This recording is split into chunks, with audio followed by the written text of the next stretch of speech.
Aurora had always loved Halloween. The decorations, the candy, the excuse to dress up and become someone else for a night. It all brought back memories of childhood trick-or-treating and the thrill of harmless scares. On Halloween night in 2019, she was 24 years old and living in a quiet suburban neighborhood just outside of Portland, Oregon. Her friend Jessica had invited her to a costume party at her house, and Aurora had spent weeks planning the perfect outfit. She decided to go as a vintage nurse from the 1940s, complete with a white uniform, Red Cross armband, and authentic-looking medical bag she had found at a thrift store. The party was scheduled to start at 8 in the evening, and Aurora arrived fashionably late at 8:30. Jessica's house was decorated elaborately with fake cobwebs, glowing jack-o'-lanterns, and a fog machine that created an eerie atmosphere in the front yard. Music pulsed from inside, and Aurora could see costumed figures dancing through the windows. She felt a surge of excitement as she walked up the driveway, her heels clicking against the pavement. Inside, the party was in full swing. At least 40 people filled Jessica's living room, kitchen, and back patio. The costumes ranged from silly to sophisticated. Aurora spotted a convincing werewolf, several zombies, a group dressed as characters from a popular television show, and one person who had clearly spent a fortune on an elaborate vampire costume complete with custom fangs and colored contact lenses. She made her way through the crowd, greeting friends and accepting compliments on her outfit. Jessica found her near the drinks table and pulled her into a hug. Jessica was dressed as a witch, with a pointed hat and flowing black dress. They chatted for a few minutes about work and mutual friends before Jessica was pulled away to greet new arrivals. Aurora poured herself a drink and wandered toward the back patio, where a fire pit provided warmth against the October chill. It was around 9:15 when Aurora first noticed him. She was standing near the fire pit, talking to a coworker about an upcoming project, when she caught sight of a figure standing at the edge of the patio. The costume was disturbing in its realism. The person was dressed as what appeared to be a serial killer or torture victim. She could not quite tell which. They wore a stained boiler suit, the kind mechanics wore, but it was splattered with what looked like dried blood. The mask was the most unsettling part. It was a pale, expressionless face, with hollow eyes and a slight smile that seemed both empty and malicious. In one hand, the figure held what appeared to be a very realistic knife, and in the other, a length of rope. Aurora felt a small chill run down her spine, but she quickly dismissed it. Halloween was about scary costumes after all. Someone had simply gone all out with their outfit. She turned her attention back to her conversation, but she could not shake the feeling that the figure was watching her. When she glanced back a few minutes later, the person was still standing in the same spot, completely motionless. As the night progressed, Aurora began to feel increasingly uncomfortable. Every time she moved to a different part of the house, the figure in the blood-stained boiler suit seemed to appear nearby. When she went inside to use the bathroom, she saw the person standing at the end of the hallway. When she returned to the kitchen for another drink, they were near the doorway. When she stepped outside for fresh air, they were at the edge of the yard, partially obscured by shadows. Aurora tried to rationalize her growing unease. Maybe it was just coincidence. The house was crowded, and it was natural that she would encounter the same people multiple times. But something felt wrong. The figure never spoke to anyone, never removed the mask, never seemed to interact with other guests at all. They just stood there, always at a distance, always watching. Around 10 o'clock, Aurora decided she had had enough. She was going to confront the person directly and find out who they were. Maybe it was someone's idea of a joke, or maybe they were just socially awkward and did not know how to join the party. She spotted the figure standing near the hallway that led to the bedrooms and made her way toward them, her heart beating faster than she wanted to admit. As she approached, the figure did not move. Up close, the costume was even more disturbing. The blood on the boiler suit looked far too realistic, with varying shades of red and brown that suggested different stages of drying. There was a smell too, something metallic and unpleasant that made her stomach turn. The mask was made of some kind of latex or silicone, and the eyes behind it were completely obscured. Aurora cleared her throat and tried to sound friendly despite her nervousness.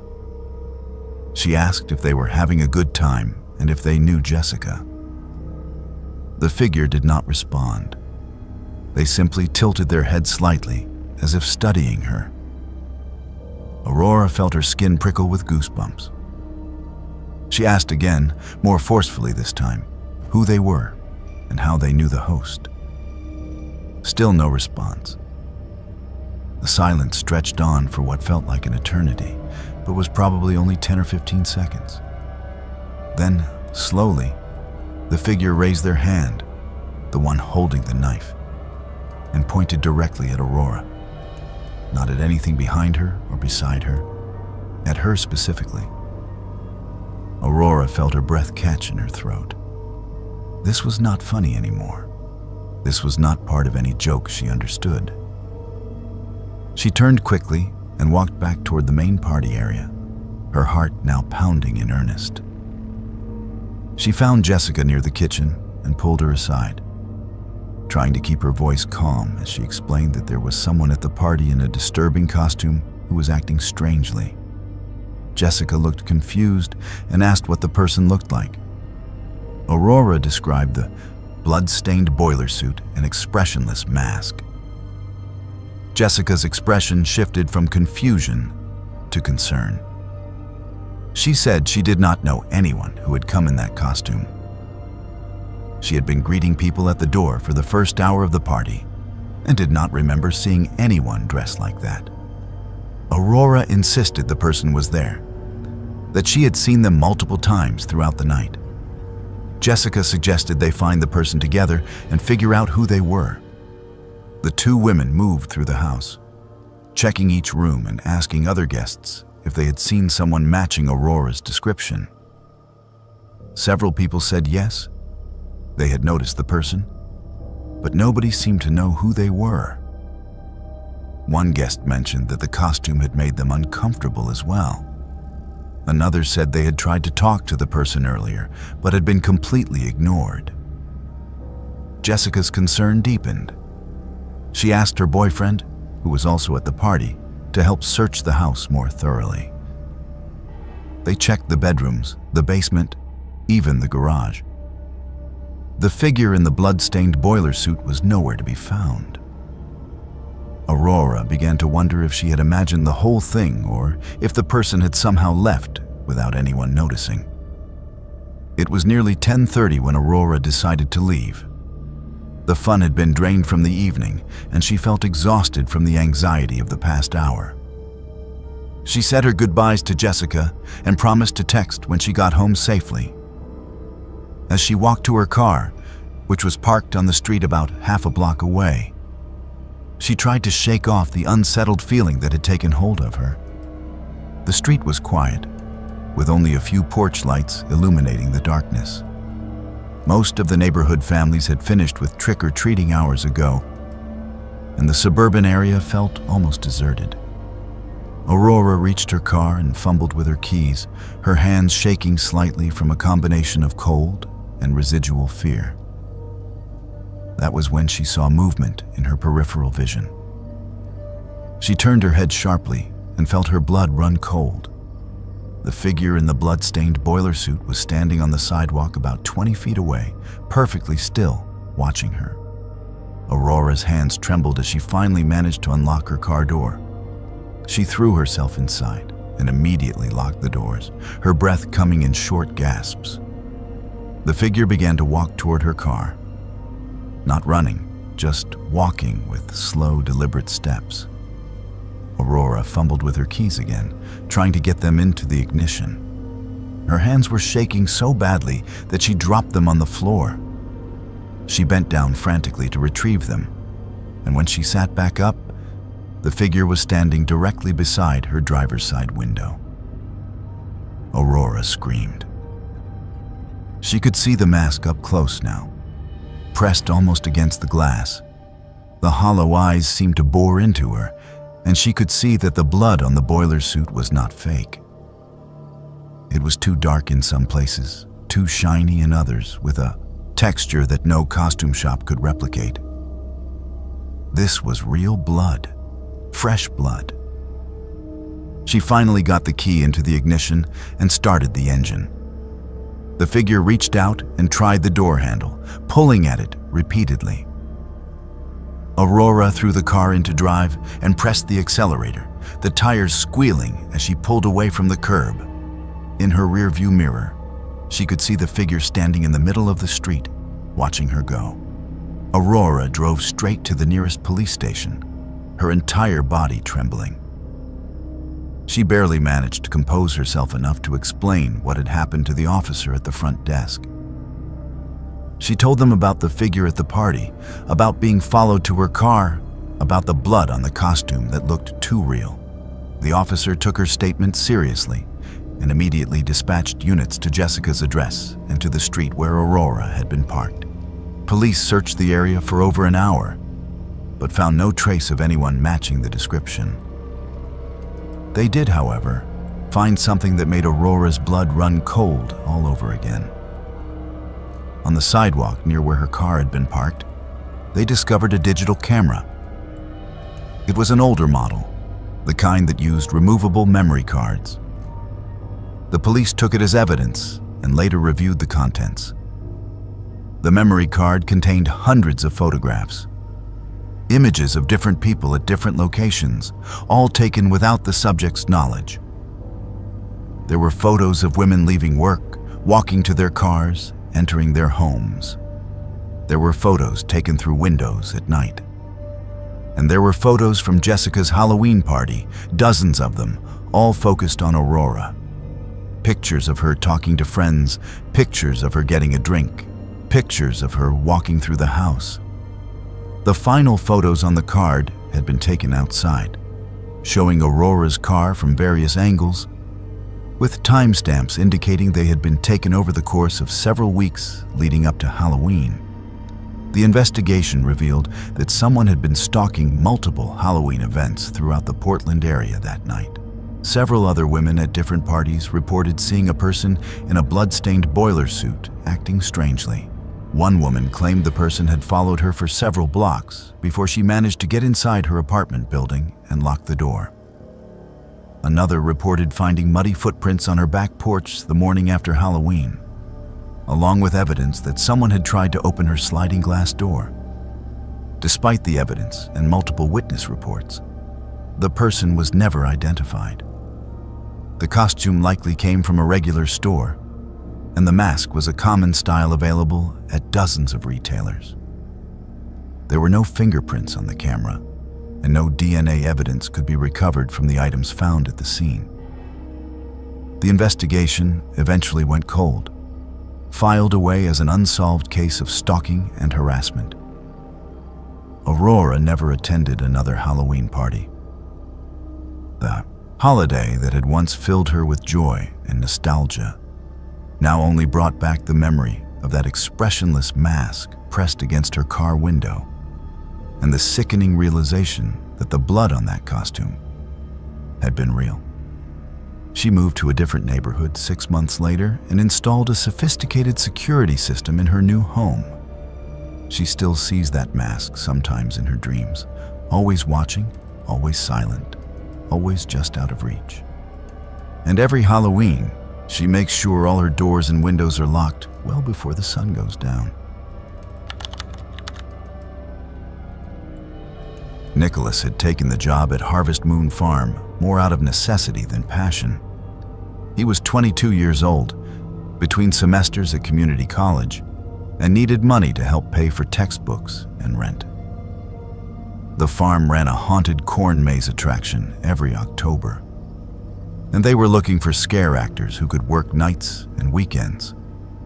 The pay was decent, and Nicholas figured scaring tourists would be more entertaining than flipping burgers or stocking shelves at a retail store.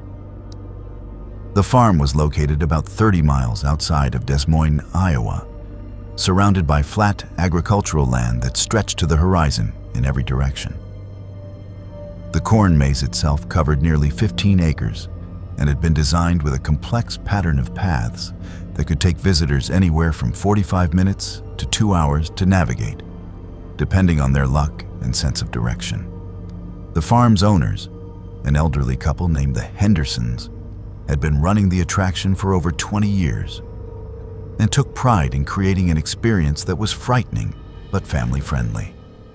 Nicholas started working at the maze in early October, and by the third week of the month, he knew every twist and turn of the paths by heart. His designated scare spot was near the middle of the maze, where the corn grew tallest and the shadows were deepest. He would hide behind strategically placed hay bales and jump out at visitors as they passed, usually accompanied by a recorded scream played through hidden speakers. It was repetitive work, but he enjoyed the genuine shrieks of surprise he could elicit from unsuspecting guests. The other actors were friendly enough.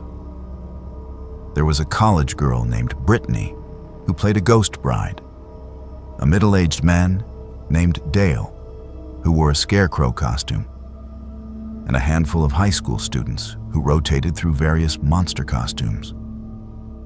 They would gather before opening each night to coordinate their routines and share stories about the best scares they had achieved.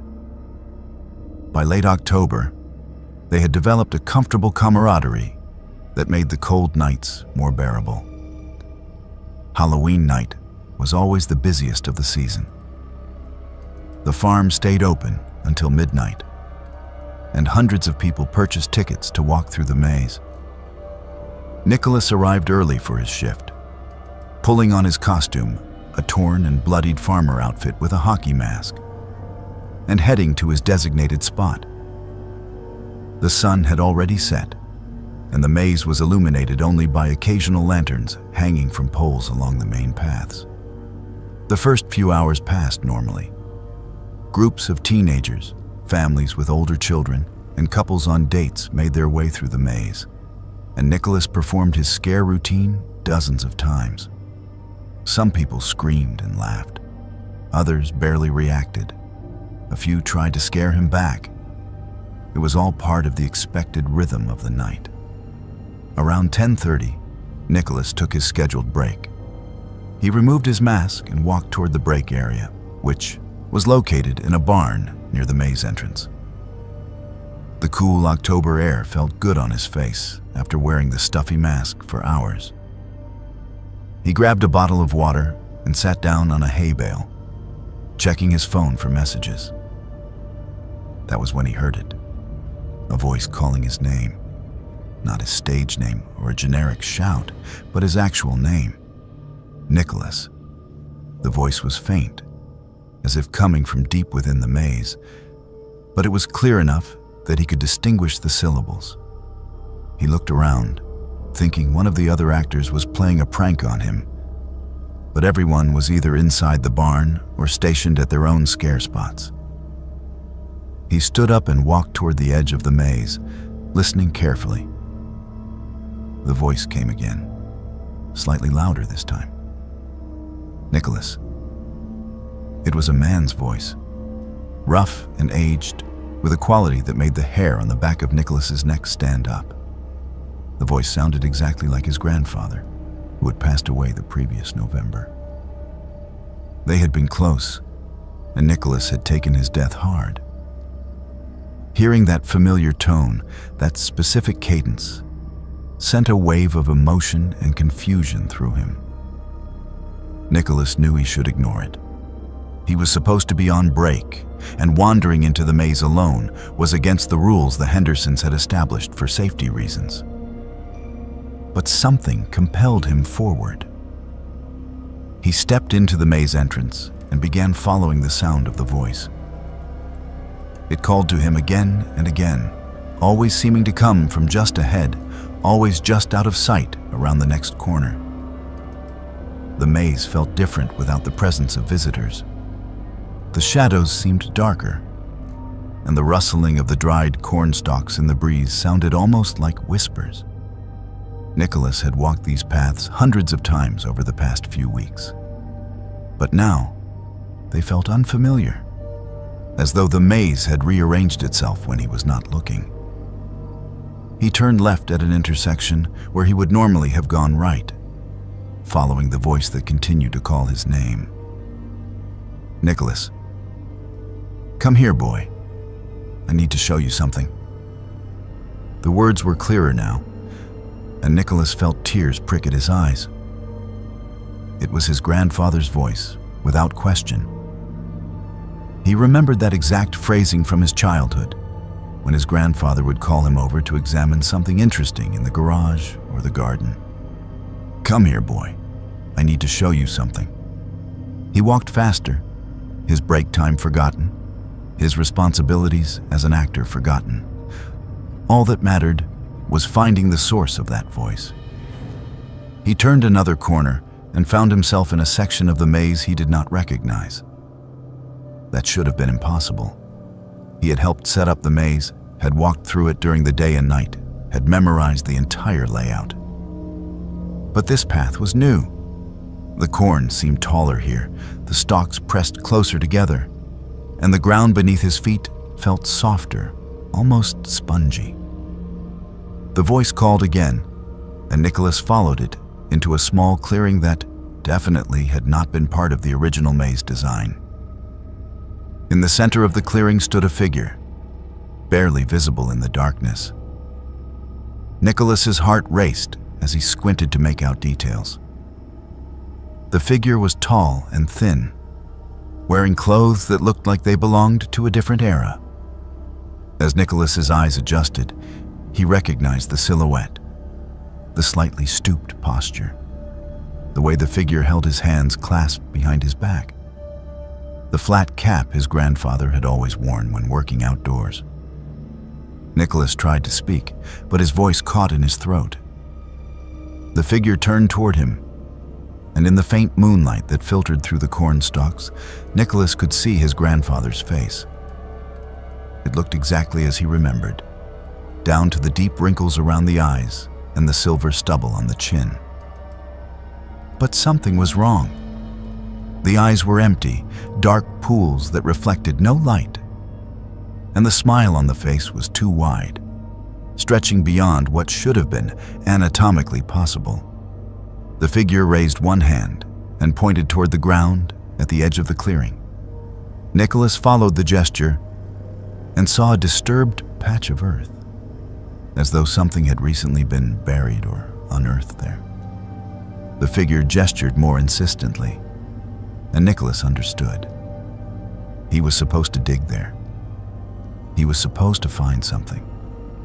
Terror finally broke through the spell of grief and confusion that had been guiding Nicholas's actions. This was not his grandfather. This was something else.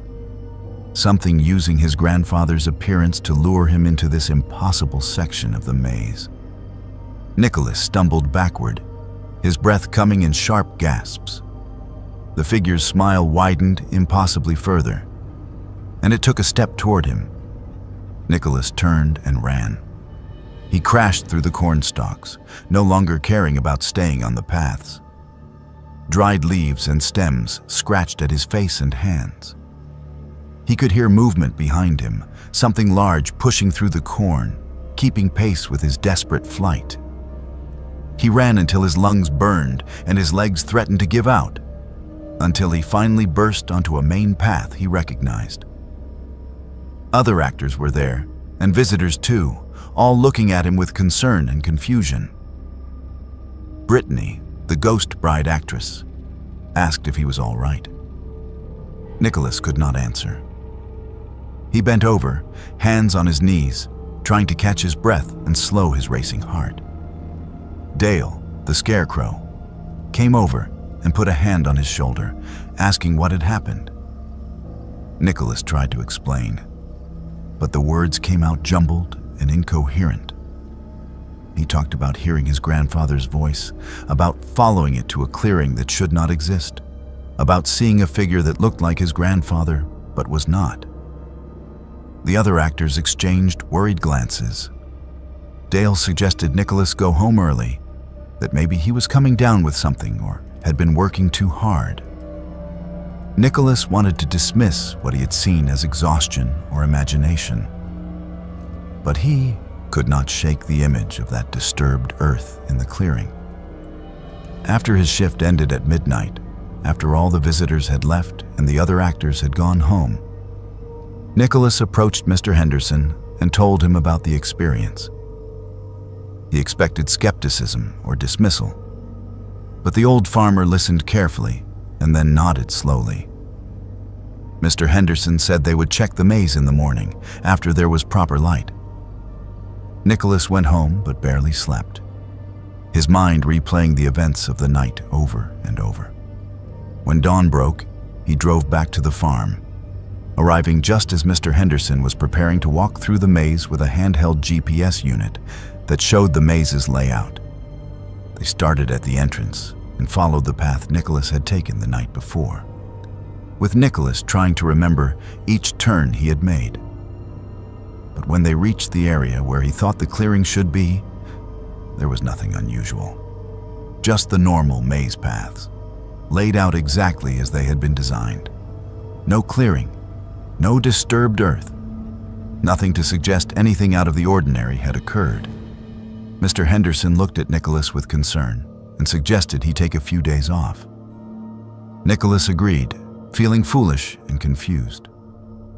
But as they were walking back toward the barn, Nicholas noticed something on the ground near the edge of the path. A flat cap, old and weathered, exactly like the one his grandfather used to wear. He picked it up with trembling hands and showed it to Mr. Henderson. The farmer examined the cap and frowned. He said it looked like it had been there for a while, buried in the dirt and only recently exposed. Nicholas's grandfather had never been to this farm, had never even visited Iowa as far as Nicholas knew. There was no logical reason for his cap to be there. Nicholas insisted they dig at that spot, and Mr. Henderson reluctantly agreed. They returned with shovels, began to excavate carefully. About 2 feet down, they found a metal lockbox, old and rusted, but still intact. Mr. Henderson used bolt cutters to break the corroded lock, and they opened the box to find its contents remarkably well preserved inside a waterproof lining. The box contained photographs, letters, and documents. As Nicholas looked through them, his hands began to shake. The photographs showed his grandfather as a young man, standing in front of this very farm with people Nicholas did not recognize. The letters were addressed to his grandfather from someone named Henderson, discussing business matters and family affairs. The documents included a deed showing that Nicholas's grandfather had once owned a portion of the land where the farm now stood. Nicholas had never known about any of this. His grandfather had never mentioned owning property in Iowa or having any connection to this area. He called his mother that afternoon and asked if she knew anything about it. After a long pause, she admitted that his grandfather had sold some land in Iowa decades ago, before Nicholas was born. It had been part of an inheritance from his own father, but he had sold it during hard financial times. She said he had always regretted the sale and had intended to tell Nicholas about the family history when he was older. But the time had never seemed right. Nicholas realized that his grandfather, in whatever form had appeared to him that night, had been trying to ensure these family heirlooms were found before the land was developed further or lost forever. The box contained photographs of relatives Nicholas had never seen, letters that revealed aspects of his family history he had never known, and documents that proved his family's connection to this land. He quit his job at the farm the next day. He could not bring himself to work in the maze anymore, not after what he had experienced. The Hendersons understood and did not press him for details. Nicholas took the lockbox and its contents home and spent weeks going through everything, learning about his grandfather's past and his family's history. He is 23 now, and he still cannot explain what happened that Halloween night in the corn maze. He does not know if it was truly his grandfather's spirit, some kind of psychic impression left on the land, or something else entirely. But he knows he heard that voice, saw that figure, and was led to that exact spot where the lockbox had been buried for decades. Sometimes, on quiet nights, he thinks he can still hear his grandfather's voice calling to him. "Come here, boy. I need to show you something." But now, instead of fear, Nicholas feels only gratitude. Whatever had been in that maze, whatever had worn his grandfather's face, had wanted him to find those family treasures. And for that, he will always be thankful, even if he never fully understands what truly happened in that impossible clearing deep in the corn. Ellie had married her husband Marcus in June of 2015, and by October, they had just settled into their first house together. It was a modest 2-story home in a quiet neighborhood in Springfield, Massachusetts. The kind of place where children rode bicycles on the sidewalks and neighbors waved to each other while mowing their lawns. The house needed some work, but it had good bones and was located on a street known for enthusiastic Halloween celebrations. Ellie loved Halloween almost as much as she loved Christmas. She had spent the weeks leading up to the holiday decorating their front porch with carved pumpkins, fake spider webs, and strings of orange lights. She and Marcus had purchased enough candy to fill 3 large bowls, determined to make a good impression on their new neighbors and the local children. This would be their first Halloween as homeowners, their first chance to be the house that kids remembered and talked about. October 31st fell on a Saturday that year, which meant trick-or-treating would be especially busy. Ellie took the day off from her job as an elementary school teacher to prepare. She set up a folding table near their front door with the candy bowls, made sure the porch lights were working properly, and even created a playlist of Halloween-themed music to play from a speaker. Marcus came home from work at 5:30, and by 6 o'clock, they were ready for the first wave of trick-or-treaters. The evening started perfectly. Families with young children began arriving just after 6, and Ellie delighted in seeing the creative costumes. There were princesses and superheroes, dinosaurs and pirates, one particularly adorable toddler dressed as a pumpkin. She and Marcus took turns answering the door, complimenting costumes, and handing out generous portions of candy. The neighborhood was exactly as friendly and wholesome as they had hoped. At 8:47 in the evening, according to the timestamp Ellie would later remember checking on her phone, a child dressed as a skeleton appeared at their door. Ellie had answered, and she remembered smiling at what she initially thought was a well-crafted costume. The skeleton outfit was a black bodysuit with white bones printed on it, and the child wore a plastic skull mask that covered the entire head. The costume itself was not unusual, but something about the child felt immediately wrong. The child stood perfectly still on the porch, holding out a plastic pumpkin bucket without saying a word. Most children would say trick or treat, or at least make some sound of excitement when receiving candy. But this child remained completely silent. Ellie dropped a handful of candy into the bucket and waited for the child to leave. But they just stood there, staring at her through the empty eye sockets of the mask. Ellie asked if the child needed more candy or if they were lost, but there was no response. The child simply turned around with mechanical precision and walked down the porch steps, disappearing into the darkness of the street.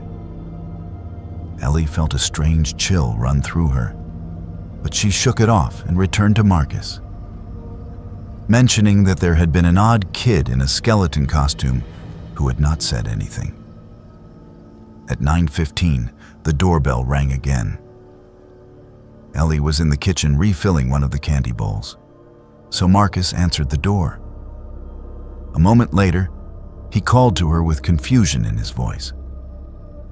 When Ellie came to the door, she saw the same skeleton costume child standing on the porch, holding out the same plastic pumpkin bucket. Marcus said the child had not spoken a word, just stood there, waiting for candy. Ellie felt her unease return. She asked the child if they had already been to their house earlier, but again, there was no response. Just that silent, motionless stance, and the empty eyes of the skull mask staring at them. Marcus dropped candy into the bucket, and once again the child turned with that same mechanical precision and walked away into the darkness. Ellie and Marcus looked at each other with matching expressions of discomfort. Marcus suggested maybe the child lived nearby and was making multiple rounds to different houses. But Ellie pointed out that the child had returned to their specific house less than half an hour later. That seemed unusually quick, even for an enthusiastic trick-or-treater. At 9:42, the doorbell rang a third time. Ellie checked the peephole before opening the door, and her stomach tightened when she saw the skeleton costume. She opened the door slowly, and there stood the child, in exactly the same position, holding out the same pumpkin bucket. The costume looked identical. No dirt, no tears, no signs of having walked around the neighborhood for hours. Even the plastic bucket appeared pristine, as though the candy they had given twice before had vanished. This time, Ellie spoke more firmly, asking who the child was and where their parents were. She said they had already given candy twice and that it was not appropriate to keep coming back. The child did not respond, did not move, did not show any sign of having heard her at all. After a long, uncomfortable silence, Ellie placed a single piece of candy in the bucket, hoping that would satisfy whatever strange game this was. The child turned and walked away, and Ellie quickly closed and locked the door. Marcus suggested they turn off the porch light and stop answering the door for the night. It was getting late anyway, and the stream of trick-or-treaters had slowed to a trickle. Ellie agreed, feeling genuinely unsettled now. There was something profoundly wrong about that silent child and their repeated visits. She and Marcus cleaned up the candy bowls and settled on the couch to watch a movie, trying to shake off the strange mood the encounter had created. At 10:11, the doorbell rang again. Neither of them moved to answer it. They sat on the couch, looking at each other in the dim light of the television. The doorbell rang a second time, then a third. Then they heard knocking, slow and deliberate. Ellie whispered that they should just ignore it, that whoever it was would eventually give up and leave. But the knocking continued, growing slightly louder with each repetition. Marcus stood up and went to the window, carefully pulling back the curtain to look outside. He went pale and gestured for Ellie to come look. She joined him at the window and felt her breath catch in her throat. The skeleton costume child was standing on their porch, but this time, the child was not facing the door. The child was facing directly toward the window, toward them, as though knowing exactly where they were standing. And the child was completely motionless, arms hanging at their sides, skull mask pointed directly at them. Ellie grabbed her phone and suggested calling the police, but Marcus said he would go outside and confront whoever was doing this. It had to be some teenager playing an elaborate prank, he insisted. No actual child would behave this way. Ellie begged him not to go outside, but Marcus was determined. He unlocked the front door and stepped onto the porch. The child was gone. Marcus looked around, checking the porch, the front yard, the street. There was no sign of anyone. The neighborhood was quiet and dark, with most houses having turned off their porch lights for the night. Marcus came back inside, looking confused and slightly embarrassed. Maybe they had both been imagining things, he suggested. Maybe the stress of the new house and work was making them see patterns where there were none. At 11:32, Ellie woke up from a light doze on the couch. She had fallen asleep during the movie, and Marcus was snoring softly beside her. She was about to wake him and suggest they go upstairs to bed when she heard a sound that made her blood run cold. A tapping noise coming from the direction of their bedroom on the second floor. Ellie sat up slowly, her heart beginning to race. The tapping came again, a deliberate rhythm against glass. Someone was tapping on their bedroom window, their second-floor bedroom window. She shook Marcus awake and whispered what she was hearing. They both sat frozen on the couch, listening as the tapping continued. Marcus grabbed a flashlight from the kitchen drawer, and they crept upstairs together, clinging to each other. The tapping grew louder as they approached their bedroom. Marcus slowly pushed open the door and turned on the overhead light. The room was empty, but the tapping continued. It was coming from the window that overlooked their backyard. Marcus crossed to the window and pulled back the curtain in one quick motion. Ellie screamed. The skeleton costume child was there, somehow suspended at their second-floor window, pressed against the glass. The skull mask was tilted at an angle, the empty eye sockets seeming to stare directly into their bedroom. One small hand was raised, tapping against the window with a slow, methodical rhythm. Marcus shouted and stumbled backward. Ellie was already on her phone, dialing 911 with shaking fingers. She told the dispatcher there was someone at their window, someone who could not possibly be there without a ladder. The dispatcher said police were on their way and instructed them to stay inside and away from the windows. It took the police 7 minutes to arrive, though it felt like an eternity. When they checked outside, there was no one at the window, no ladder propped against the house, no footprints in the flower beds below. The police searched the yard and the surrounding area thoroughly, but found no evidence that anyone had been there at all. One of the officers suggested they check their neighbor's security cameras, and over the next few days, Ellie and Marcus did exactly that. What they discovered only deepened the mystery. Multiple neighbors had doorbell cameras and security systems, and the footage showed the skeleton costume child appearing at various houses throughout the neighborhood that night. But the timestamps made no logical sense. The child appeared at houses on opposite ends of the street, at times only minutes apart, distances that would be impossible to cover on foot in such short intervals. More disturbing, one neighbor who lived 3 houses down recognized the costume. Mrs. Patterson was 87 years old and had lived on the street her entire life. She looked at the security footage and went pale. She told Ellie that the costume was identical, down to the exact style and design, to one worn by a child named Timothy who had gone missing on Halloween night in 1982. Timothy had been trick-or-treating on this very street when he vanished. His body was never found, and the case remained unsolved. Ellie researched the story and found old newspaper articles confirming Mrs. Patterson's account. The photographs of Timothy in his skeleton costume from before he disappeared showed the exact same outfit the child had worn to their door. Same black bodysuit, same bone pattern, same plastic skull mask. Ellie still sees the skeleton child sometimes, even years later. Just in her peripheral vision, a small figure in a bone costume standing at the edge of her yard or on the sidewalk outside her window.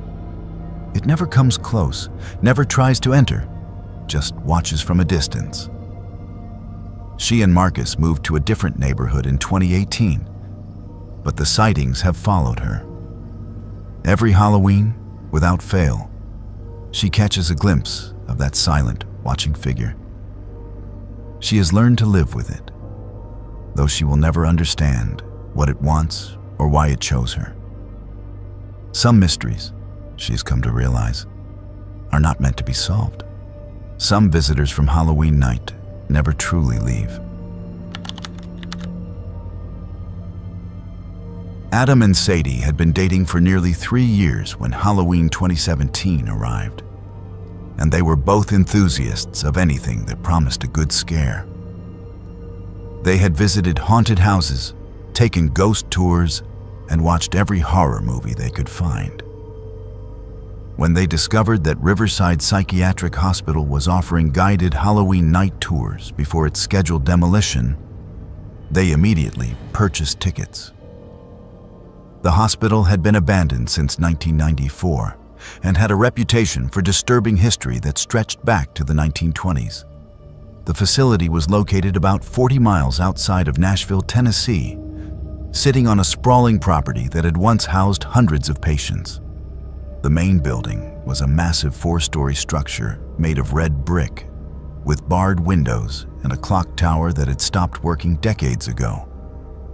Smaller buildings surrounded the main structure, connected by covered walkways that had fallen into severe disrepair. The entire property was fenced off and covered with "No trespassing" signs. But the current owners had decided to offer tours as a way to generate interest in the property's dark history before it was razed. Adam and Sadie arrived at the hospital gates at 7:30 in the evening on October 31st. About 20 other people had purchased tickets for their tour time slot, and they all gathered in what used to be the main lobby while their guide introduced himself. His name was Marcus, a local historian who had researched the hospital extensively. He explained that Riverside had been notorious for its use of experimental treatments, including lobotomies, electroshock therapy, and extended isolation. Multiple patients had died under suspicious circumstances, and there had been several documented cases of abuse by staff members. The tour began in the administrative wing, where offices still contained rusted filing cabinets and scattered patient records. Marcus explained that much of the hospital's documentation had been removed when it closed, but enough remained to give visitors a sense of the bureaucratic machinery that had run the facility. From there, they moved to the patient wards, long hallways lined with small rooms that had once held beds. The paint was peeling from the walls in great sheets, and water damage had caused sections of the ceiling to collapse. Sadie stayed close to Adam as they walked through the decaying building. Despite her love of horror attractions, there was something genuinely unsettling about being inside an actual location where real suffering had occurred. This was not a fabricated haunted house with paid actors. This was a place where people had been confined against their will, subjected to treatments that would be considered torture by modern standards. The tour continued to the hydrotherapy room, where patients had been subjected to hours in ice baths as a form of calming treatment. Then they visited the electroshock therapy area, where the equipment still remained, covered in rust and dust. Marcus shared stories of specific patients, reading from his notes about men and women who had entered the hospital for minor issues and never left. Around 8:45, the group reached the west wing of the second floor. Marcus explained that this section had been sealed off in 1987 after a fire had damaged part of the structure, making it unsafe. The hospital had continued operating for another 7 years, but this entire wing had remained closed and unused. They were standing at the entrance to the sealed wing, looking down a dark hallway blocked by chains and warning signs, when Adam heard it. Chanting, low and rhythmic, coming from somewhere down that forbidden hallway. He turned to Sadie and asked if she heard it too.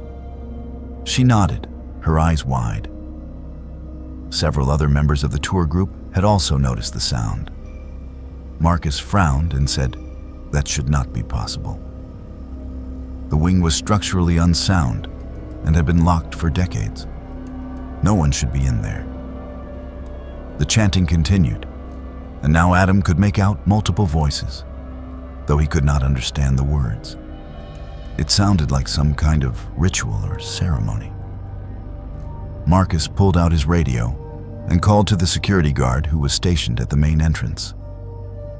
He explained what they were hearing and asked if anyone had authorization to be in the West Wing. The security guard said absolutely not, and that he would call the police immediately. Marcus instructed the tour group to stay together and began leading them back toward the main entrance. But Sadie grabbed Adam's arm and pointed down a side hallway. There was light coming from under one of the doors, a flickering orange glow like candlelight. Against his better judgment, Adam moved toward the door with Sadie following. Several other members of the tour group, curiosity overcoming caution, came with them. The door was unlocked. Adam pushed it open slowly and felt his breath catch. The room beyond had clearly been used recently. Candles burned on every available surface, dozens of them, casting dancing shadows on the walls. The walls themselves were covered in symbols drawn in what appeared to be ash or charcoal. The symbols were strange, a mixture of geometric patterns and crude figures that Adam did not recognize, but that made him deeply uncomfortable to look at. In the center of the room was a circle, drawn on the floor with more of the ash-like substance. Inside the circle were offerings of various kinds, fresh flowers that looked like they had been purchased that day, candles burning with different colored flames, a bowl filled with what might have been herbs or incense, and most disturbing, photographs. Dozens of photographs arranged in a spiral pattern, all showing people's faces. Adam stepped closer to examine them and felt Sadie grip his arm tightly. Her photograph was there. A picture of Sadie that looked like it had been taken from a distance, showing her leaving her apartment building. Adam's hands started to shake as he looked at the other photographs. He recognized several other members of their tour group. There were also photographs of people he did not recognize, but all of them appeared to be recent, taken within the past few months based on the clothing and settings. Marcus had followed them into the room and now stood frozen in the doorway. He pulled out his phone and started taking pictures of everything, his face pale in the candlelight.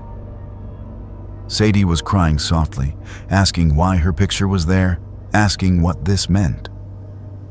Adam did not have answers, but every instinct he had was screaming at him to get out of this building immediately. The chanting had stopped. The sudden silence was somehow more frightening than the sound had been.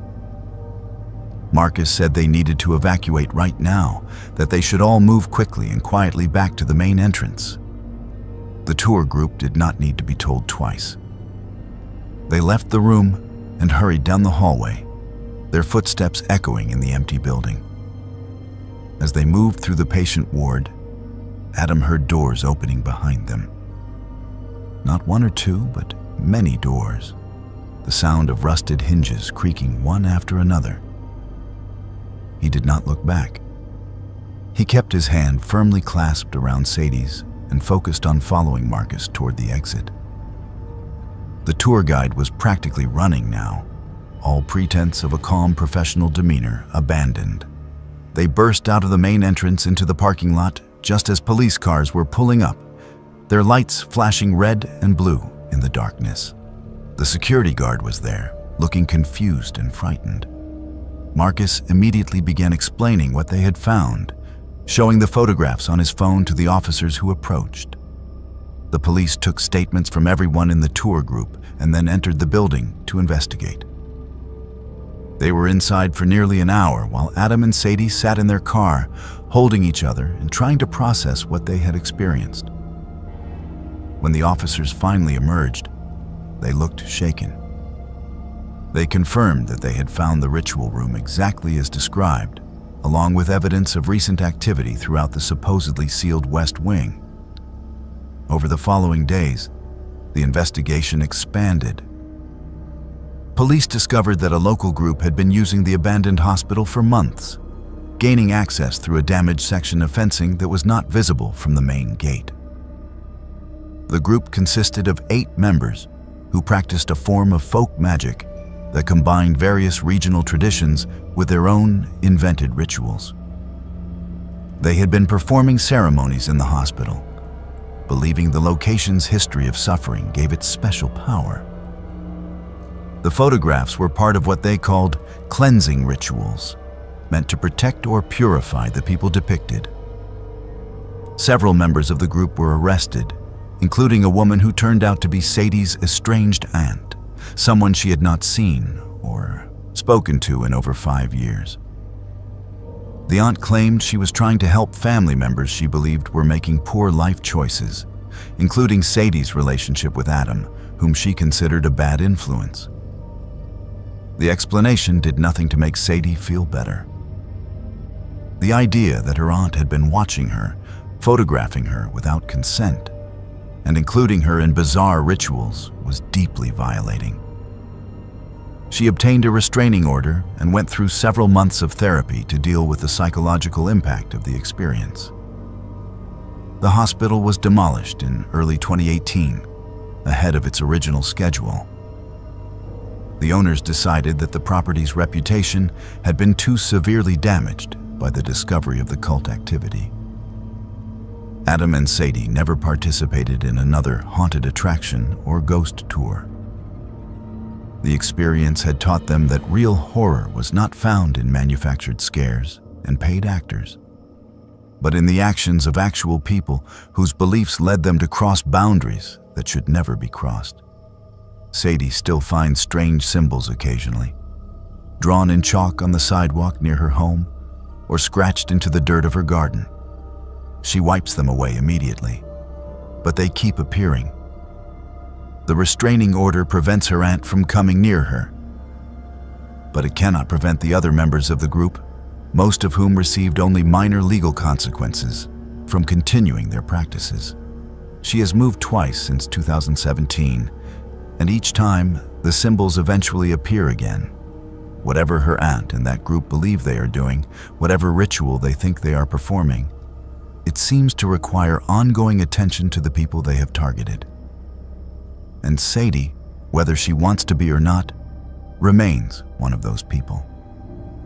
Adam stays with her, and they have installed security cameras around their current home. They check the footage regularly, looking for anyone who might be leaving the symbols or watching their property. So far, they have caught nothing definitive, just occasional figures passing by that might be neighbors, might be strangers, or might be something else entirely. They no longer celebrate Halloween. The holiday is too closely associated with that night in the abandoned hospital. With the discovery of those photographs arranged in a ritual circle, with the realization that sometimes the scariest thing about horror is that it can reach out and touch your real life in ways you never anticipated. Gavin had never been a fan of Halloween. At 29 years old, he found the holiday exhausting and juvenile, preferring to spend October 31st working rather than attending parties or handing out candy. In 2016, he was working as a nurse at St. Elizabeth Hospital in downtown Chicago, and he had volunteered to take a double shift on Halloween night. The extra money would help with rent, and it gave him a legitimate excuse to avoid his roommate's loud costume party. His shift ended at 11:30 in the evening, and Gavin was exhausted as he drove home through the streets of Chicago. The city was still alive with Halloween revelry. Groups of costumed adults stumbled between bars, and scattered trick-or-treaters accompanied by parents hurried home with their candy hauls. Gavin just wanted to get to his apartment, take a hot shower, and sleep for 10 hours straight. He lived in a mid-rise apartment building in the Lakeview neighborhood, a fairly nice area with a mix of young professionals and families. The building was 8 stories tall, with Gavin's apartment located on the 5th floor. As he pulled into the parking garage, he could hear music thumping from somewhere in the building. His roommate's party was apparently in full swing. Gavin took the elevator up, pressing the button for the 5th floor while leaning against the wall and closing his eyes briefly.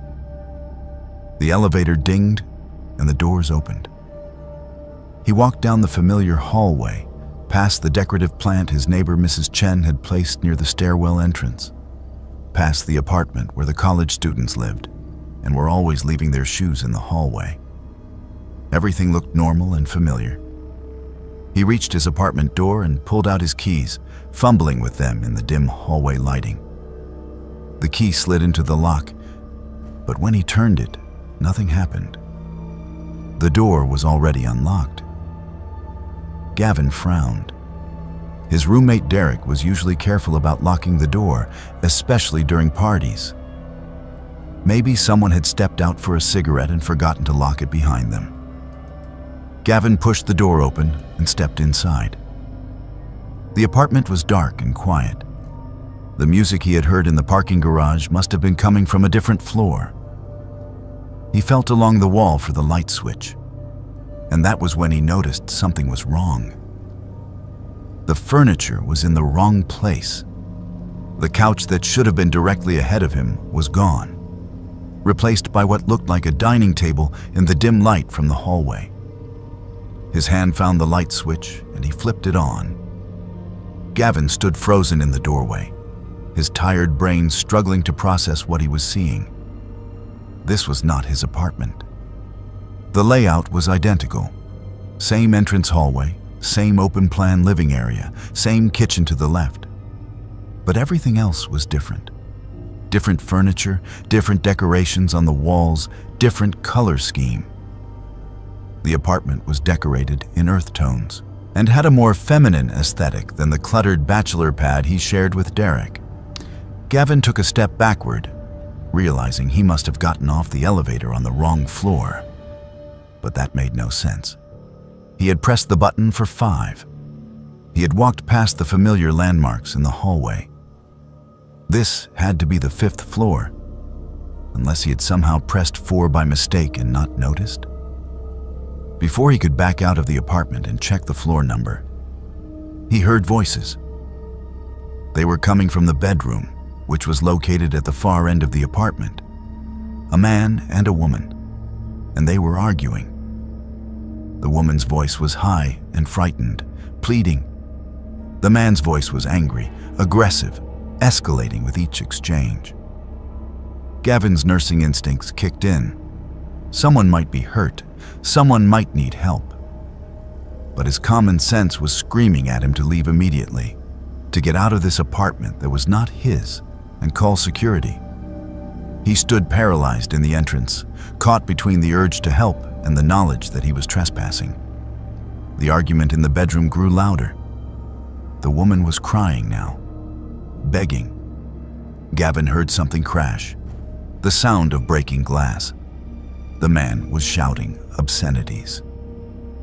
Gavin pulled his phone from his pocket with shaking hands and dialed 911. He whispered to the dispatcher that he had accidentally entered the wrong apartment, and there was a violent domestic dispute happening. He gave the building address, but realized with horror that he did not actually know what floor he was on. The dispatcher asked him to repeat the information, and Gavin was whispering the address again when he heard the sound that would haunt him for years. A single gunshot, impossibly loud in the enclosed space of the apartment. Then a heavy thump, like something falling. Then silence. Gavin's blood turned to ice. The phone was still against his ear, the dispatcher asking if he was still there, asking what was happening. But he could not make his mouth form words. He stared down the hallway toward the bedroom, where he could now see a strip of light under the door. A shadow moved across that strip of light, and Gavin realized the man was coming out of the bedroom. Pure survival instinct took over. Gavin looked around frantically for a place to hide. The apartment's coat closet was right beside him, its door slightly ajar. He slipped inside and pulled the door shut as quietly as possible, his heart hammering so hard he was certain it could be heard throughout the entire apartment. The dispatcher's voice was still coming from his phone, asking questions, and he pressed the phone against his chest to muffle the sound. Through the crack in the closet door, Gavin could see the man emerge from the hallway. He was tall, maybe 6 feet, with a heavy build and wearing jeans and a white undershirt. His hands were shaking, and he was holding a pistol at his side. The man's face was contorted with a mix of rage and panic. He moved through the living area, and Gavin held his breath, pressed against the coats and jackets hanging in the closet. The man went to the front door, which Gavin had left wide open in his panic. He peered out into the hallway, looking left and right. Then he closed the door and locked it. He stood there for a moment, pressing his forehead against the door, his shoulders heaving as though he might be crying or hyperventilating. Then he turned around and walked back toward the bedroom.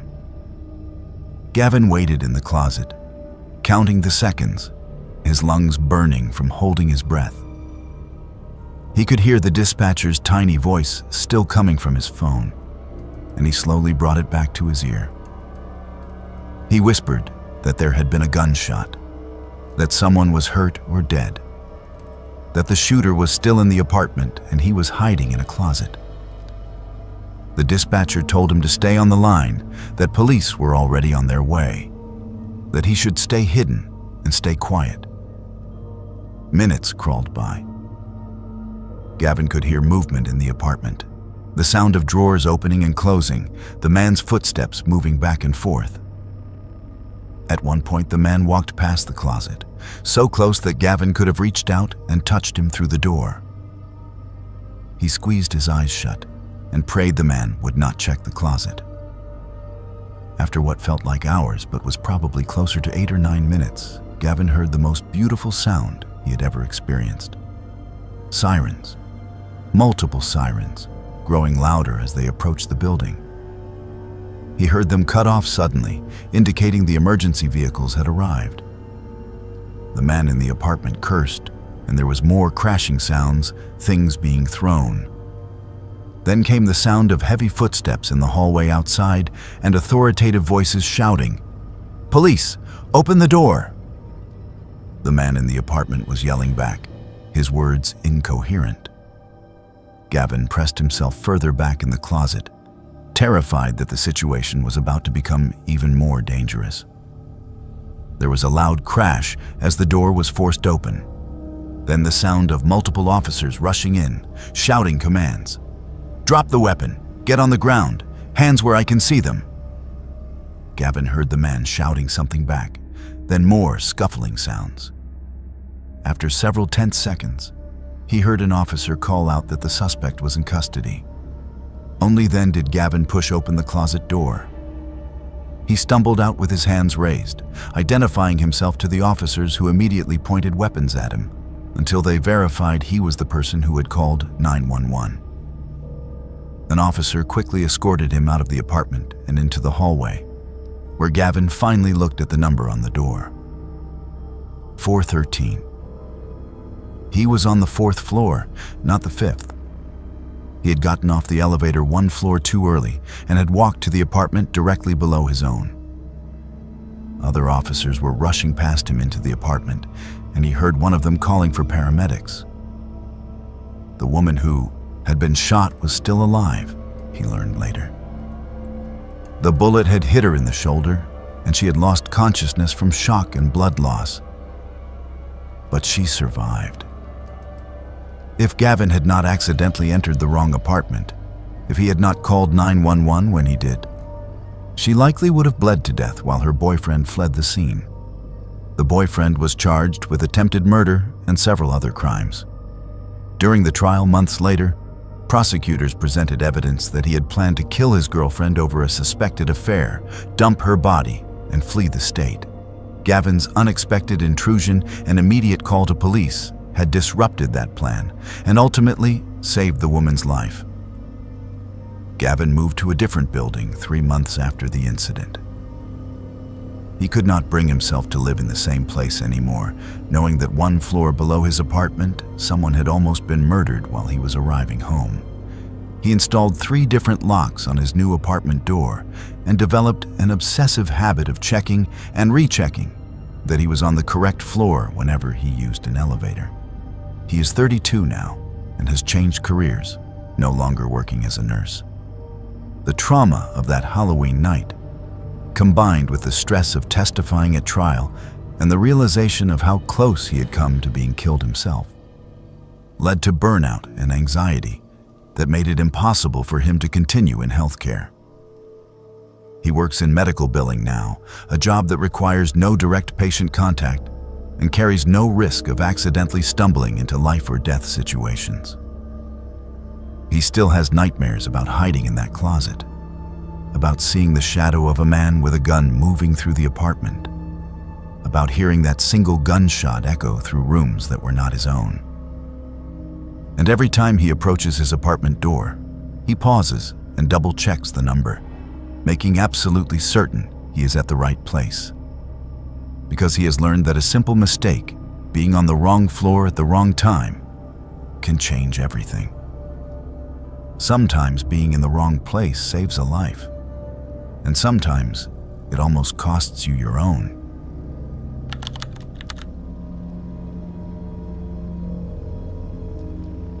Lucy and Connor had always been close, despite the typical sibling rivalry that colored their childhood.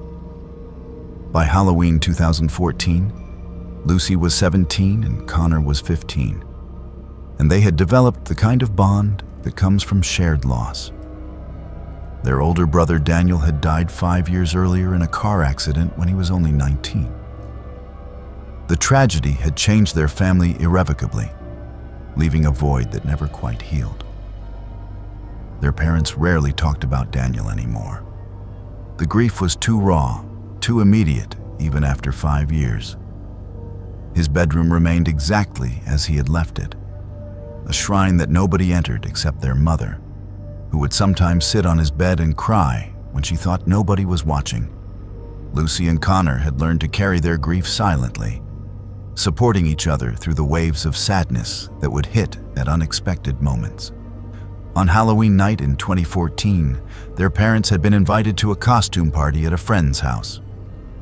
They asked if Lucy and Connor wanted to come along, but both teenagers declined. They were too old for trick-or-treating and not interested in adult parties. They would stay home, watch scary movies, and hand out candy to the neighborhood kids. Their parents left around 7:30, promising to be home by midnight. By 9 o'clock, the stream of trick-or-treaters had slowed to nothing. Lucy and Connor sat in the living room, scrolling through their phones and half watching a horror movie marathon on television. Connor suggested they do something more interesting, something that would make the night memorable. He had been reading about seances online and thought it might be fun to try conducting one. Lucy was skeptical but intrigued. She had always been interested in the paranormal, watching ghost hunting shows and reading about supposedly haunted locations. She knew seances were supposed to be dangerous if not done correctly. But she also thought most of the warnings were probably just theatrical nonsense, meant to add drama. Connor showed her a website with detailed instructions on how to conduct a basic seance, including the materials needed and the proper way to close the session. They gathered supplies from around the house, candles from the kitchen drawer, a small mirror from the bathroom, and personal items that had belonged to Daniel. His old baseball cap, a photograph from his high school graduation, and a watch their father had given him. They carried everything down to the basement, which was partially finished with a carpeted area that served as a rec room and a storage area filled with boxes and old furniture. Lucy arranged the candles in a circle on the basement floor, while Connor set up the mirror in the center. They placed Daniel's belongings around the mirror and sat down facing each other with the candles between them. The instructions said they should turn off all electric lights and use only candlelight. So Connor flipped the switch at the bottom of the stairs, plunging the basement into darkness except for the flickering flames. Following the website's directions, they held hands, and Lucy spoke the opening words, inviting any spirits present to communicate with them. She felt silly at first, like a child playing make-believe. But she continued with the ritual. They asked if anyone was there, if anyone could hear them. For several minutes, nothing happened. The basement was silent, except for the sound of their breathing and the occasional creak of the house settling. Connor suggested they try addressing Daniel specifically. Lucy hesitated, suddenly feeling like they were crossing a line they should not cross. But Connor insisted, pointing out that they were just trying to say hello to their brother, to let him know they still thought about him. Lucy agreed, and together they called out Daniel's name, asking if he was there, if he could give them a sign. The candles went out, all of them simultaneously, as though someone had blown on them with tremendous force. Lucy and Connor sat in complete darkness, still holding hands, their grips tightening in sudden fear. Lucy tried to speak, to make a joke about a draft, but her voice came out as barely a whisper. She asked Connor if he had matches to relight the candles. Before Connor could respond, they heard it. A voice, Daniel's voice, unmistakable and clear, calling their names. Lucy, Connor. The sound came from the far end of the basement, near the storage area. Lucy felt tears spring to her eyes immediately. It sounded exactly like their brother, the same tone and inflection she remembered from countless childhood interactions. Connor called out to the voice, asking if it was really Daniel. The response came quickly. "It is me. I miss you." Lucy felt her heart breaking and mending simultaneously. She wanted desperately to believe that they had somehow made contact with their deceased brother, that he was reaching out to them from wherever he had gone. But then the temperature in the basement dropped noticeably. Lucy could see her breath forming small clouds in the darkness, illuminated by the faint light that filtered down from the upstairs hallway. The voice called their names again, but this time something was different. The tone was slightly off, the cadence not quite right. "It is me. I miss you." The exact same words, repeated identically. Connor whispered that something felt wrong. Lucy agreed, her earlier excitement curdling into unease. The voice called again, and this time they could hear that it was not quite Daniel's voice. It was close, nearly perfect, but there was a hollowness to it, like an echo of an echo. And it was getting closer, moving through the storage area toward them. Lucy fumbled for her phone, turning on the flashlight feature. The beam cut through the darkness, revealing the basement in stark white light. There was nothing there.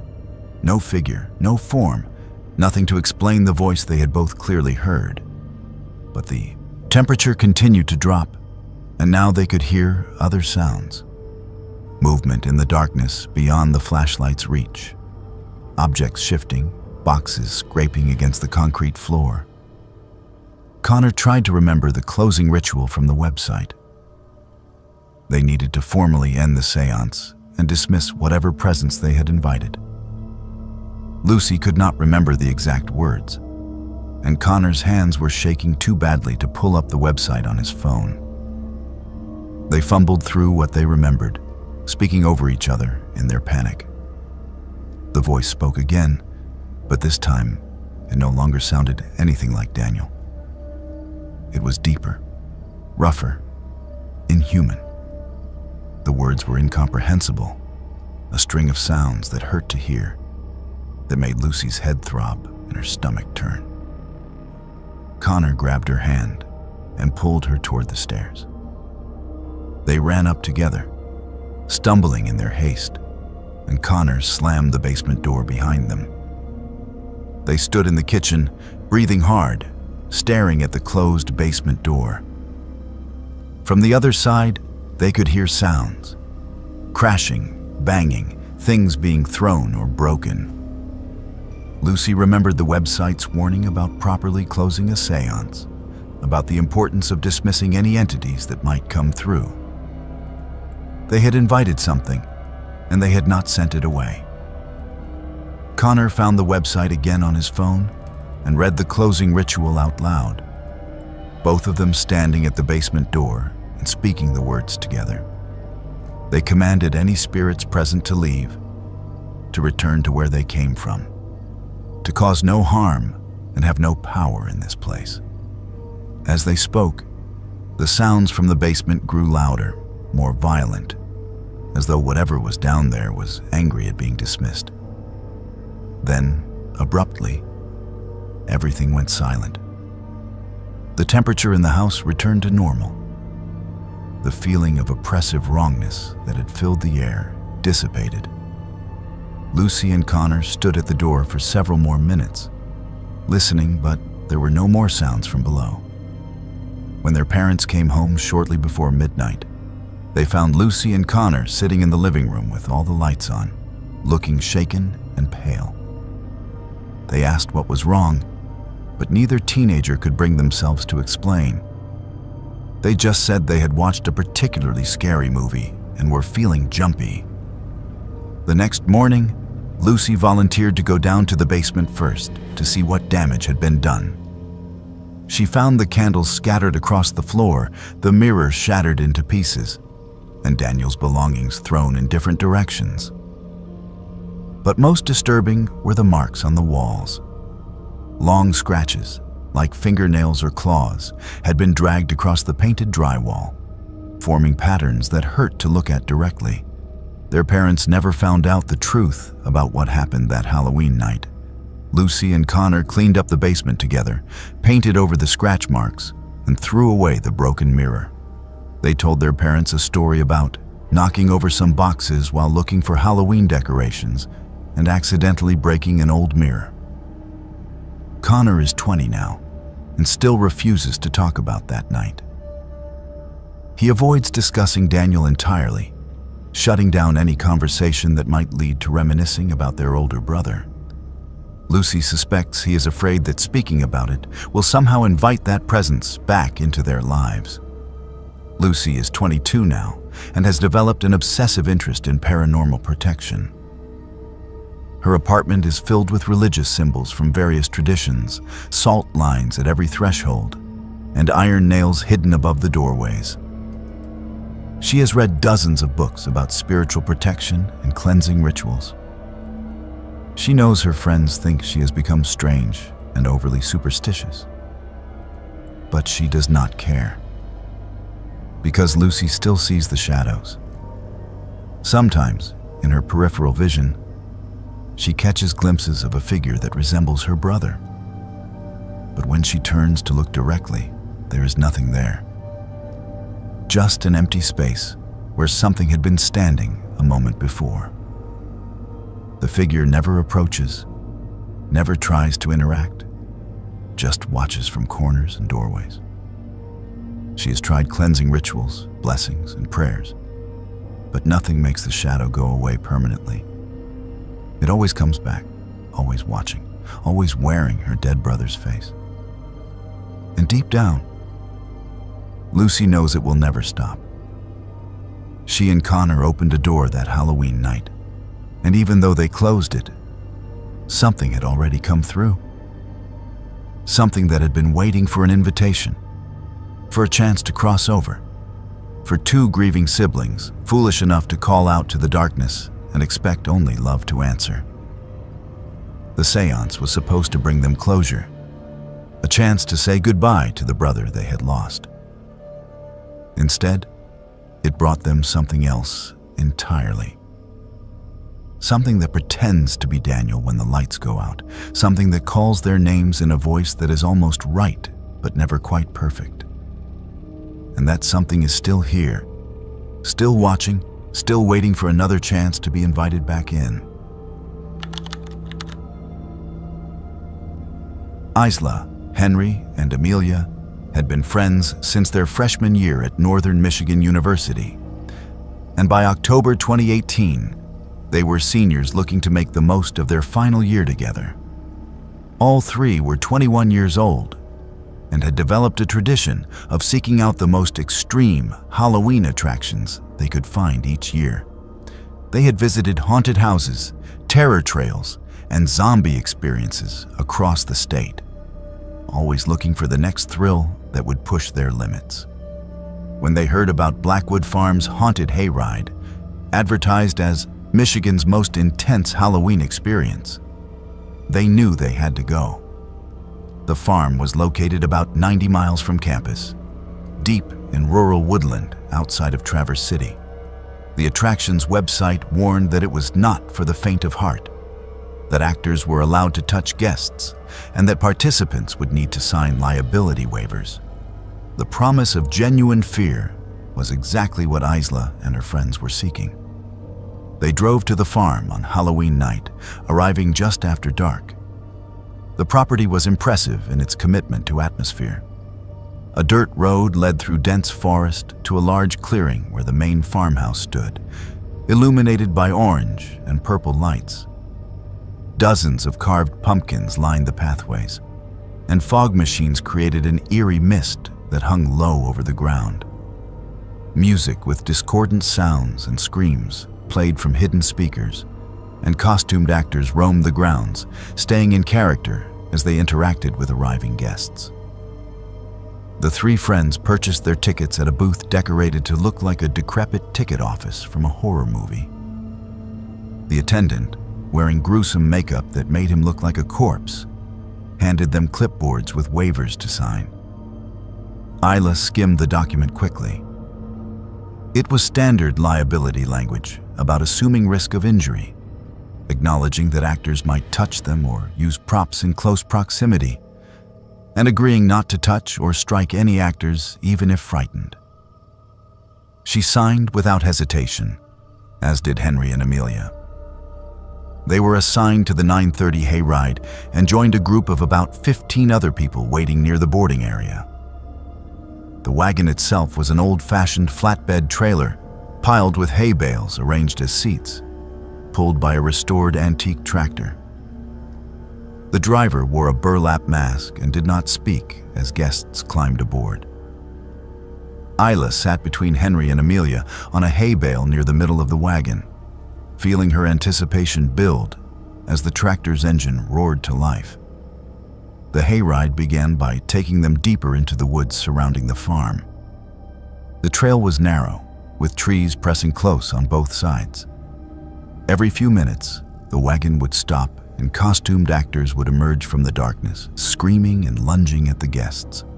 There were zombies crawling out of shallow graves, chainsaw-wielding maniacs who revved their modified chainsaws with the chains removed, and creatures wearing elaborate masks and costumes.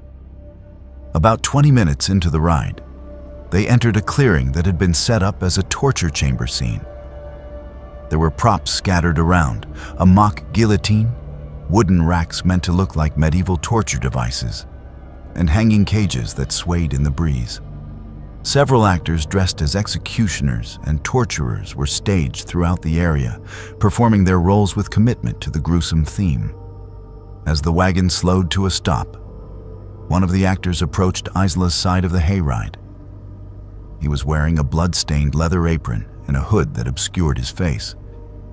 He pointed directly at Isla and gestured for her to come with him. This was apparently part of the show, pulling guests off the wagon to participate in staged scenes.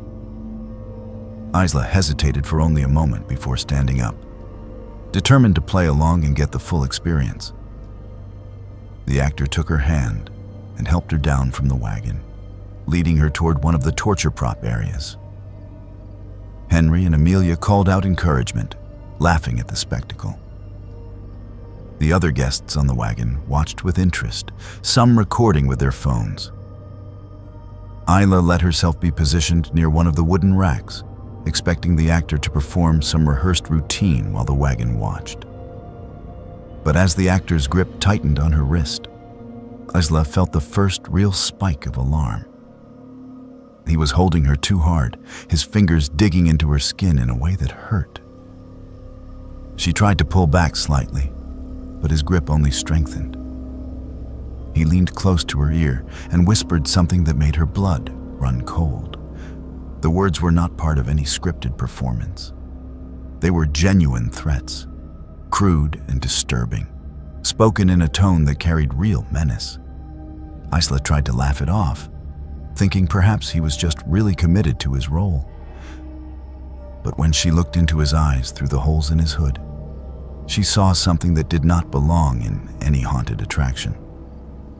There was genuine malice there, a predatory hunger that had nothing to do with entertainment. She pulled harder against his grip and called out to her friends, trying to keep her voice light, but letting some of her genuine fear show through. Henry noticed first that something was wrong. He stood up on the wagon, calling out to Isla and asking if she was okay. The actor holding Isla responded by pulling something from his pocket. A zip tie, the kind used for securing cables or restraining hands. He moved to fasten it around Isla's wrist with practiced efficiency. And that was when Isla truly panicked. She screamed, not the performative scream of someone enjoying a haunted attraction, but a genuine cry for help. She tried to wrench her arm away, but the actor was stronger than her and had already gotten one end of the zip tie secured. Henry jumped off the wagon without hesitation, with Amelia right behind him. Other guests began to realize something was genuinely wrong, that this was not part of the show. Henry tackled the actor from the side, and both men went down in a tangle of limbs. Amelia rushed to Isla, trying to help her get the zip tie off her wrist. The other actors who had been performing in the scene stood frozen, clearly confused about what was happening. The wagon driver finally reacted, pulling out a radio and calling for security. Within seconds, the clearing descended into chaos. The actor Henry had tackled was fighting back viciously, punching and clawing.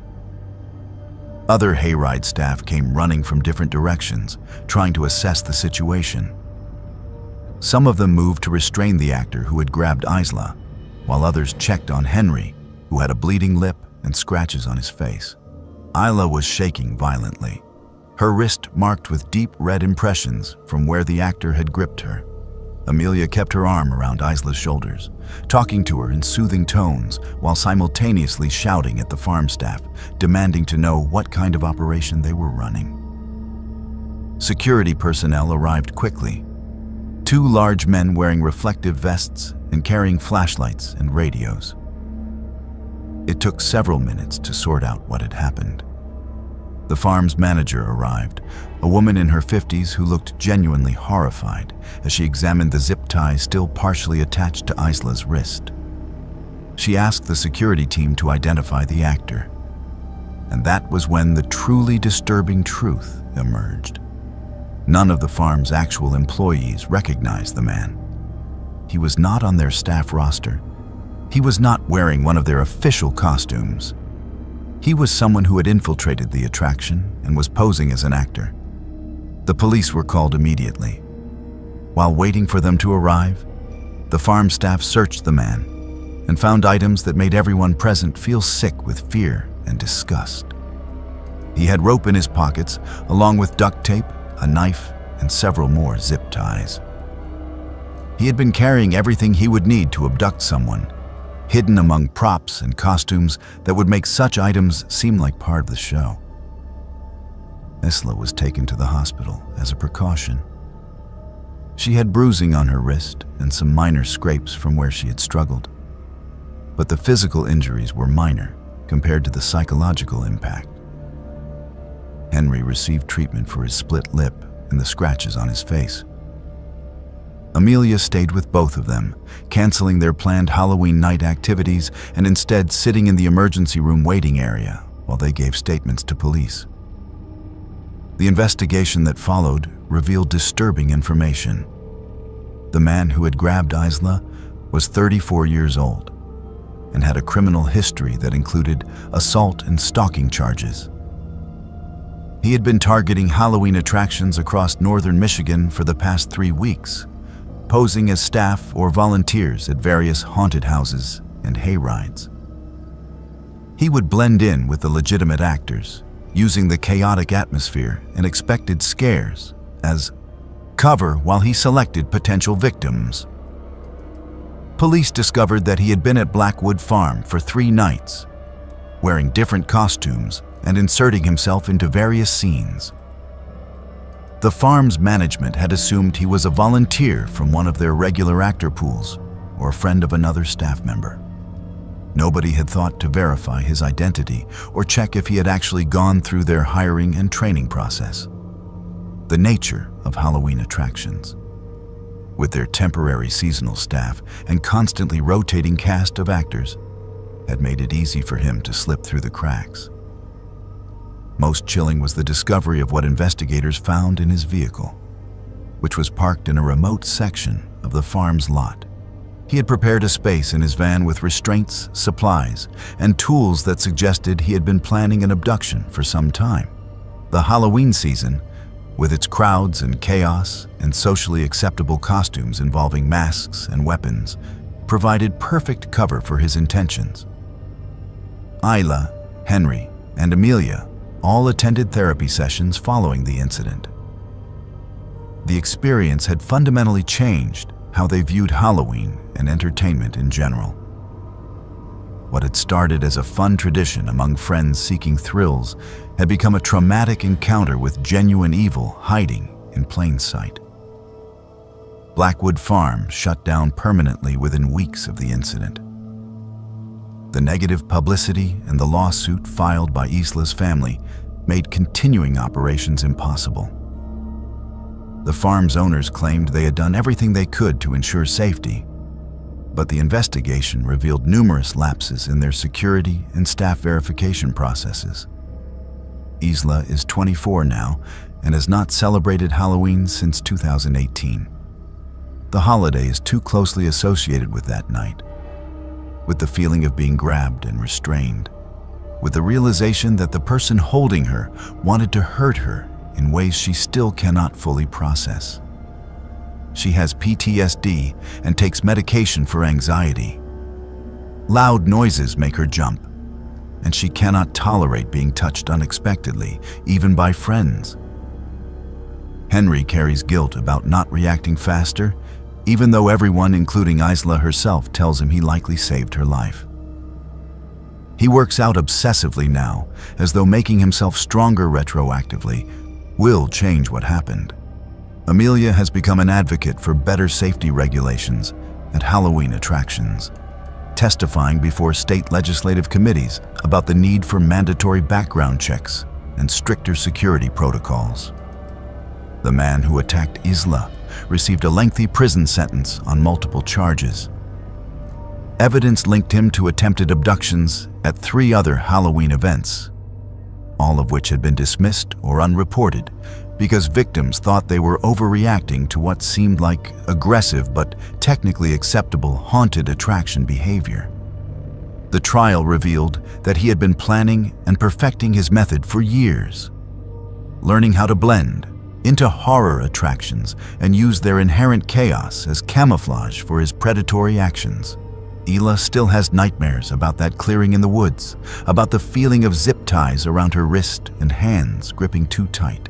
She dreams about what would have happened if Henry had not jumped off the wagon, if Amelia had not been there to help, if even one small thing had gone differently. In her worst moments, she thinks about how close she came to disappearing into the darkness beyond the hayride trail, to becoming another missing person statistic associated with Halloween night. She knows now that the scariest monsters are not the ones wearing makeup and costumes, performing for crowds and collecting paychecks. The scariest monsters are the ones who hide among them, who use our expectations of theatrical fear to mask their genuine malice, who wait for the perfect moment when screaming is expected and violence is part of the show.